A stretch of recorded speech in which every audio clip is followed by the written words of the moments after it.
जय माता दी मित्रों। अहोई अष्टमी का व्रत कब है? 24 तारीख को है या 25 नवंबर को है?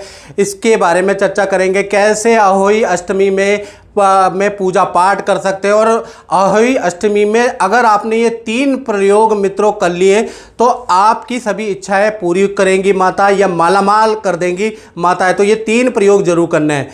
चलिए चर्चा कर लेते हैं। कार्तिक कृष्ण पक्ष की अष्टमी को अहोई तिथि का व्रत मित्रों रखा जाता है। इस व्रत का पारण अगर देखा जाए तो तारे देखने के बाद यह चंद्रमा को अर्घ देके कुछ महिलाएं करती है। यानी कुछ जगह पे तारों को देख के तोड़ा जाता है, कुछ जगह पे चंद्रमा को अर्घ देने के बाद यानी चंद्रमा के दर्शन के बाद ये व्रत खोला जाता है। अहोई अष्टमी जो व्रत होता है वो संतान की लंबी उम्र के लिए, संतान की तरक्की के लिए, संतान की खुशहाली के लिए ही करा जाता है, ये याद रखिएगा। तो पंचांग के अनुसार जो अष्टमी तिथि है वो 24 अक्टूबर को सुबह 1:18 से शुरू होके और 25 अक्टूबर को सुबह 1:58 तक रहेगी। यानी उदया मत के अनुसार, उदया तिथि मता अनुसार 24 अक्टूबर को ही अहोई अष्टमी मनाना शास्त्र सम्मत है। यानी अहोई अष्टमी का अगर आपको व्रत करना है, पूजा करना है, पारण करना है तो 24 अक्टूबर ही श्रेष्ठ रहेगा। अब बात कर लेते हैं किस प्रकार से अहोई अष्टमी के अंदर पूजा पाठ करनी चाहिए, इसके बारे में हम चर्चा कर लेते हैं। तो सबसे पहले प्रातः सुबह जल्दी उठकर स्नान आदि के कार्य से निवृत्त होकर लाल कपड़ा इसमें विशेषतया से पहना जाता है। उसके बाद आपको लकड़ी की चौकी लेनी है, उस पर लाल वस्त्र बिछा के अहोई अष्टमी माता की आपको फोटो स्थापित करनी है। जी हाँ, अहोई अष्टमी माता की इसमें फ़ोटो स्थापित की जाती है, या दीवार पे गेरू से अहोई अष्टमी का चित्र बनाया जाता है या अहोई माता बनाई जाती है, याद रखिएगा।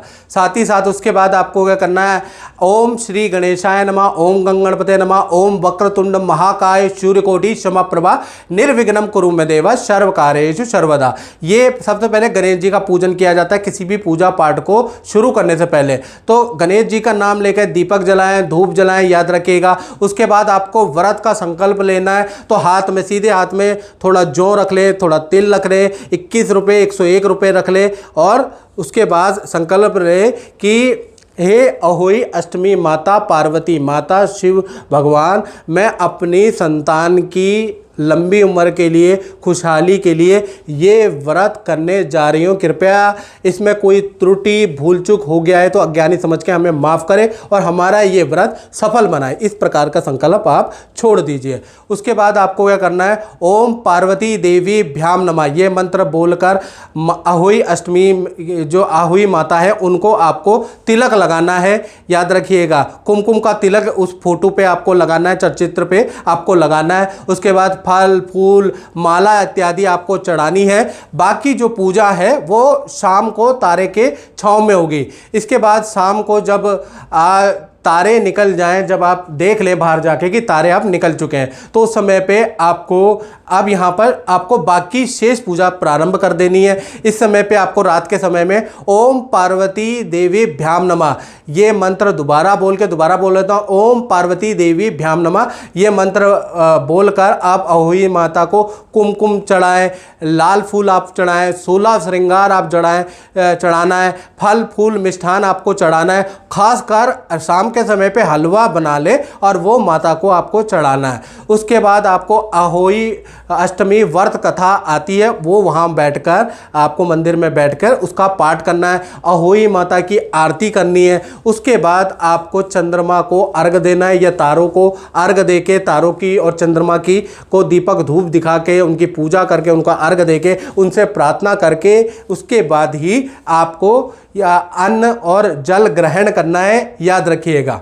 अब बात करते हैं मित्रों कि अहोई अष्टमी में क्या 3 प्रयोग करना बड़ा सफलकारी होता, माला माल कर देता है। तो अहोई अष्टमी के दिन गाय के बछड़े को अगर आप भोजन कराते हैं तो कहीं ना कहीं, या संतान के हाथों से गाय को के बछड़े को रोटी खिलाते हैं तो कहीं ना कहीं आपके संतान के कष्ट दूर होते हैं, संतान बाधा दूर हो जाती है, संतान के जो भी कष्ट है इससे दूर होते हुए नजर आते हैं। दूसरा देखा जाए तो अहोई अष्टमी का जो पर्व है उस दिन अगर तुलसी का पौधा बाजार से खरीद कर घर पे लाया जाए, उसकी पूजा पाठ की जाए, उसको घर के आंगन में लगाया जाए तो सभी प्रकार के वास्तु दोष घर के दूर होने लग जाते हैं। नेगेटिव एनर्जियां या कुछ भी नजर बाधा या कुछ भी नेगेटिव एनर्जी घर के अंदर है तो अहोई अष्टमी के दिन आप तुलसी का पौधा जरूर बाजार से खरीद के लाएं और उसको घर के अंदर स्थापित करें। तीसरा देखा जाए कि आपको क्या करना है, अहोई अष्टमी के दिन एक लाल कपड़ा ले लेना है, उसमें एक मुट्ठी भर चावल डाल के उसमें एक चांदी का सिक्का डालने के बाद एक पोटली में गांठ बांध के एक पोटली बनानी है। और आजकल ये पोटली बहुत से एस्ट्रोलॉजर बहुत महंगा पैसों में भी बेच रहे हैं। खैर आपको मैं फ्री में बता दूं, एक पोटली आपको बनानी है। आप वो जो पोटली है उसको जब आप अहोई अष्टमी की पूजा कर रही हैं शाम की, तो उस समय पे अहोई अष्टमी माता को आपको चढ़ा देना है। ओम पार्वती देवी भ्याम नमः, मैंने मंत्र बोला है ना, ये मंत्र बोलते हुए आपको चढ़ा देना है। उसके बाद अगले दिन आपको क्या करना है, वो जो पोटली है बड़ी जादुई पोटली बन जाएगी, उसको अगर घर की धन की तिजोरी में रखोगे तो धन बढ़ेगा, काम व्यापार स्थल में करोगे तो काम के अंदर व्यापार बढ़ जाएगा, तिजोरी में रखोगे तो तिजोरी बढ़ जाएगी, यानी जहां भी आप रखोगे वहां पर काम में वृद्धि, बाधा दूर हो जाएगी। तो ये जादुई पोटली अहोई अष्टमी के दिन बनती है, याद रखिएगा। तो मित्रों इस कार्यक्रम में इतना ही, मुझे दीजिए इजाजत। जय माता दी।